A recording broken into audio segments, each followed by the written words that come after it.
Well, folks, it's Memorial Day, and Memorial Day is an important day, isn't it? It's not a shopping day, it's not a discount day, it's not just a day off. It's supposed to be a day to remember all the men and women who have died defending this nation, and I hope we do. You know, I remember a few years back, I was invited to a ceremony in memory of the 10th year anniversary of the death of a young man, John Robleski, Jr., who was a Marine, and he was a sniper. And he died in Iraq. Friendly fire. Accidentally, he was shot in the head.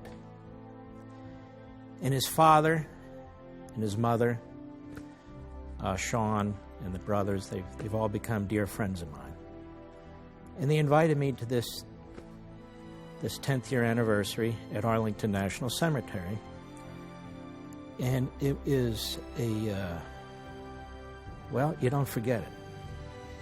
And after the color guard and all the rest, we went down to where he's buried, and there was his marker. And on my own, I just started to look at all these markers, if you've ever been there. And then I started to look at all the markers that were around him. All these young people, 19, 23, 27, 25, it just one after another after another. And I felt like I needed to read every one of the stones, but obviously I couldn't. Then there was a family there. They had brought a blanket, parents, and it looked like one of their children, and they were eating. I won't call it a picnic, but it was a family meal that they were having with their son, who was buried there. So we got an email that I wanted to read to you. Mark, in honor of Memorial Day, I was wondering if you could play the last few minutes of President Reagan's 1981 inaugural address. The entire speech was excellent, but the last 3 minutes still brings a tear to the eye of this retired Marine colonel. We could use another commander-in-chief like Ronald Reagan. Semper Fi, Val. That's Val F., Green Lawn, New York. Great idea, Val. Thank you for your service, and in honor of all those magnificent Americans who've perished to defend us and our liberty, here's President Reagan. This is the first time in our history that this ceremony has been held, as you've been told, on this west front of the Capitol. Standing here, one faces a magnificent vista opening up on this city's special beauty and history. At the end of this open mall are those shrines to the giants on whose shoulders we stand. Directly in front of me, the monument to a monumental man, George Washington, father of our country. A man of humility who came to greatness reluctantly. He led America out of revolutionary victory into infant nationhood. Off to one side, the stately memorial to Thomas Jefferson.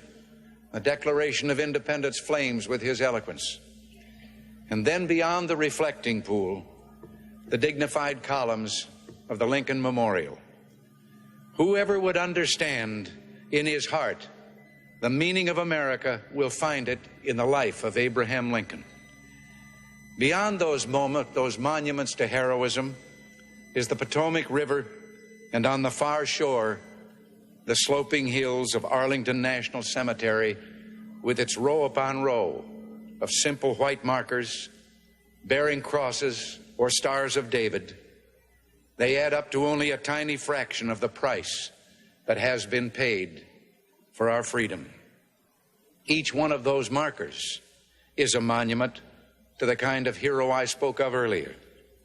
Their lives ended in places called Belleau Wood, the Argonne, Omaha Beach, Salerno, and halfway around the world on Guadalcanal, Tarawa, Pork Chop Hill, the Chosin Reservoir, and in 100 rice paddies and jungles of a place called Vietnam.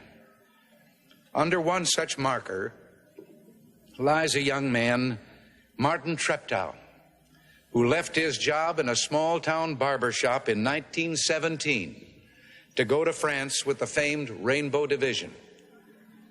There on the Western Front, he was killed trying to carry a message between battalions under heavy artillery fire. We're told that on his body was found a diary. On the flyleaf, under the heading, "My Pledge," he had written these words: "America must win this war. Therefore I will work, I will save, I will sacrifice, I will endure. I will fight cheerfully and do my utmost as if the issue of the whole struggle depended on me alone." The crisis we're facing today does not require of us the kind of sacrifice that Martin Treptow and so many thousands of others were called upon to make. It does require, however, our best effort and our willingness to believe in ourselves and to believe in our capacity to perform great deeds, to believe that together, with God's help, we can and will resolve the problems which now confront us. And after all, why shouldn't we believe that? We are Americans. God bless you and thank you. Thank you very much.